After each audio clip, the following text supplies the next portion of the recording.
Eu sou Leonardo Sergi, obrigado por estar aqui. Eu vou apresentar o meu trabalho e o meu trabalho tem um título que é Além da Significância Estatística, revelando os impactos climáticos da produção da cana-de-açúcar com análises bayesianas. Tá? Então, para começar, é importante entender essas duas abordagens estatísticas que eu utilizei no estudo, o método frequentista e o método bayesiano. Historicamente, o método frequentista, que é amplamente utilizado desde do início do século XX, não esquecendo que a teoria da probabilidade existe desde o século XVII, é baseada em testes de hipóteses com P, né, o valor do P, como principal critério de decisão. Por outro lado, a abordagem bayesiana, que é bem mais recente, foca na atualização dessas probabilidades com base nos dados observados a priori e a distribuição a posteriori, permitindo uma análise muito mais rica em contextos de alta incerteza. Eu vou fazer um complemento dessas duas abordagens. O método frequentista se baseia na ideia de que a frequência se baseia na ideia da frequência, onde a probabilidade é a proporção do evento em repetitivas tentativas. Ele depende muito do valor do P para decidir se uma hipótese deve ser aceita ou deve ser rejeitada. Em contraste com a abordagem probabilística, onde a incerteza é modelada com distribuições de probabilidade atualizadas conforme novos dados vão sendo incluídos. Neste caso, no modelo bayesiano, esse modelo ele acaba por ser valioso quando se quer entender melhor a incerteza e a complexidade desses mesmos dados. A diferença fica no foco no valor do P. A diferença prática entre esses dois métodos está no uso do valor do P, que é exclusivo do método frequentista. No método frequentista, esse valor do P indica a probabilidade de se observar resultados tão extensos quanto os obtidos, assumindo que a hipótese nula seja verdadeira.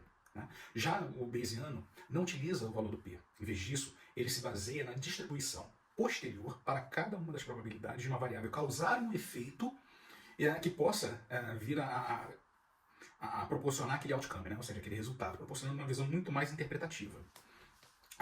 A produção de cana-de-açúcar é de imensa importância para a economia do Brasil. O Brasil esse detém o título de maior produtor sucroenergético mundial. E o estado de São Paulo é o principal centro dessa produção. Hoje representa mais de 60% da safra brasileira. Os rendimentos das colheitas são diretamente influenciados por fatores climáticos como precipitação, temperatura do ar, pressão atmosférica, evapotranspiração, bem como também por características do solo, práticas de manejo, a própria variedade da cana, tecnologias aplicadas ao plantio e a própria colheita. Então são várias variáveis. Compreender a influência de todas essas variáveis, no caso climáticas, é essencial para prever os rendimentos, ou seja, o resultado da produção de safra, otimizar o processo produtivo, precificar essas commodities no mercado futuro e garantir a sustentabilidade do setor. Assim, o objetivo desse estudo é investigar como essas variáveis climáticas, como precipitação, temperatura e as outras que eu citei, afetam diretamente a produção de cana-de-açúcar no estado de São Paulo. Mas isso ao comparar os métodos frequentistas e bayesianos. Com isso, eu busco entender as relações entre o clima e o rendimento agrícola e mostrar como a análise bayesiana pode oferecer insights mais detalhados sobre o impacto climático. Esse estudo busca também contribuir com a comunidade científica ao explorar pontos fortes dos métodos bayesianos em análises complexas, sugerindo a alternativa ao valor P em contextos de alta variabilidade e incertezas. Para os agricultores, a análise pode ajudar na previsão de rendimentos, adaptando práticas agrícolas às condições climáticas preditas pelo próprio modelo, que consideram a incerteza, que é o caso do modelo bayesiano, em seus resultados, assim otimizando a produção e, logicamente, maximizando os lucros. Nesse estudo foram utilizados dados de estações meteorológicas em São Paulo, como podemos ver no mapa, incluindo precipitação, temperatura, pressão atmosférica, velocidade do tempo, cumprindo um total de 18 anos, de 2006 até 2024. Todos esses dados foram trabalhados no R, através do RStudio. Foi feita a coleta, a preparação dos dados, a análise exploratória desses dados. Então, a modelagem estatística frequentista, ou seja, foi criado um modelo de regressão linear clássico, os testes que foram utilizados, Shapiro-Wilk, Pearson e Spearman, foi feito o processo de correlação de Pearson, foi feita a verificação de multicoliniaridade, utilizando ali o fator de inflação de variância, a análise de evidências estatísticas e testes de hipótese. Já no caso da modelagem bayesiana, o que foi feito?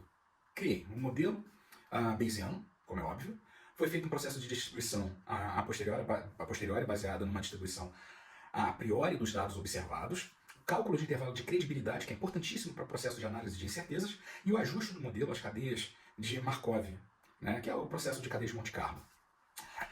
A partir daí foi feita a análise comparativa dos resultados de ambos os modelos, essa análise comparativa das abordagens e os resultados observados, principalmente na questão de interpretação final dos impactos das variáveis climáticas nesse processo produtivo, são os nossos alvos, né? Ou seja, o que a gente busca com esse estudo. Agora vamos aos resultados e as implicações práticas desse estudo, explorando a hipótese central, né? E os resultados obtidos em cada um dos modelos que foram analisados e o que eles nos possibilitaram como resposta. Então, com base nisso, pegando esses dois modelos, aplicando esse método, né, que eu passei há pouco, e tendo como hipótese central do estudo que as variáveis climáticas, como precipitação, temperatura, pressão atmosférica, velocidade do tempo, que eu peguei só uma fração delas, para não ficar muito grande, afetam significativamente a produção da cana-de-açúcar. Esse estudo pretende verificar se esse efeito é, de fato, estatisticamente significativo e qual o melhor modelo para capturar essa relação. Então, aplicando o modelo frequentista, esse mostrou uma correlação, por exemplo, negativa entre a precipitação e a produtividade, com um valor P que indica uma correlação fraca. Já fazendo essa mesma análise, né, comparando só uma delas, que no caso é a precipitação, na análise bayesiana, por outro lado, mostrou que o aumento de 1 milímetro de precipitação resulta em uma redução média de 22.922 toneladas na produção. E isso tem um porquê. Isso se explica pelo fato de que, a depender de quando, em que momento essa precipitação ocorre, né, no ciclo de vida da planta e do plantio, você tem um decréscimo. Por exemplo, se for ao final do processo do ciclo de vida, né, ou seja, próximo já à colheita, se houver precipitação nessa fase, você tem uma menor produção do açúcar recuperado e com isso você tem um problema com relação ao resultado da safra, não em questões de peso. Então, tudo isso, esse estudo que traz em que momento essas chuvas podem ser positivas ou negativas, são os dados que nós temos a priori e que o modelo bayesiano permite que nós façamos o ajuste do modelo do ponto de vista estatístico, matemático, considerando variáveis como essa. E o processo de resultado interpretativo, ele é muito mais considerável, muito mais eficiente do que um método estatístico pode nos proporcionar. Esse exemplo da precipitação, por exemplo, é um deles, dos resultados, como podemos ver aqui na tabela de resultados, mas ele é interessante para poder mostrar o como interpretativo pode ser o resultado e de que forma essas informações a priori podem ajudar. Então, assim, como resultado, o método frequentista, que se baseia no valor do P, sugere uma relação fraca entre precipitação e rendimento. Contudo, o modelo bayesiano nos permite interpretar melhor essa magnitude do efeito, mostrando, nesse caso, por exemplo, uma redução mais robusta e confiável na produtividade com o aumento da precipitação. E isso é essencial para poder entender o impacto climático especificamente e especialmente em contextos de alta incerteza, né? Fazendo um arremate, o método frequentista, que utiliza o valor do P como sendo ali um elemento de análise, ele pode trazer algumas limitações na compreensão de forma mais completa, por exemplo, desses efeitos climáticos. Já o modelo bayesiano, por outro lado, oferece uma análise mais interpretativa, incorpora as incertezas, os dados a priori, sendo ideal para contextos complexos, mas também exige mais dados e pode ser computacionalmente mais intenso. Assim, o estudo conclui que o método bayesiano é mais indicado para análises climáticas complexas, aplicadas, por exemplo, ao caso da agricultura, neste caso em específico a cana-de-açúcar, pois oferece uma compreensão muito mais profunda das incertezas e dos impactos dessas variáveis. Ele permite uma interpretação muito mais rica dos efeitos climáticos e da produtividade agrícola, considerando informações a priori, com um ciclo, como por exemplo, o ciclo de vida da planta e do próprio cultivo, onde o modelo tradicional frequentista não consegue considerá-las. Esse estudo abre portas para análises climáticas mais profundas e detalhadas na agricultura. O uso de modelos de inferência bayesiana podem colaborar com estudos futuros, investigando ainda mais as interações complexas entre as variáveis climáticas, que são imensas, e o rendimento agrícola, contribuindo para as práticas mais sustentáveis e previsões muito mais precisas. Obrigado pela atenção de vocês e pelo interesse. Fico à disposição caso tenham alguma dúvida. Muito obrigado.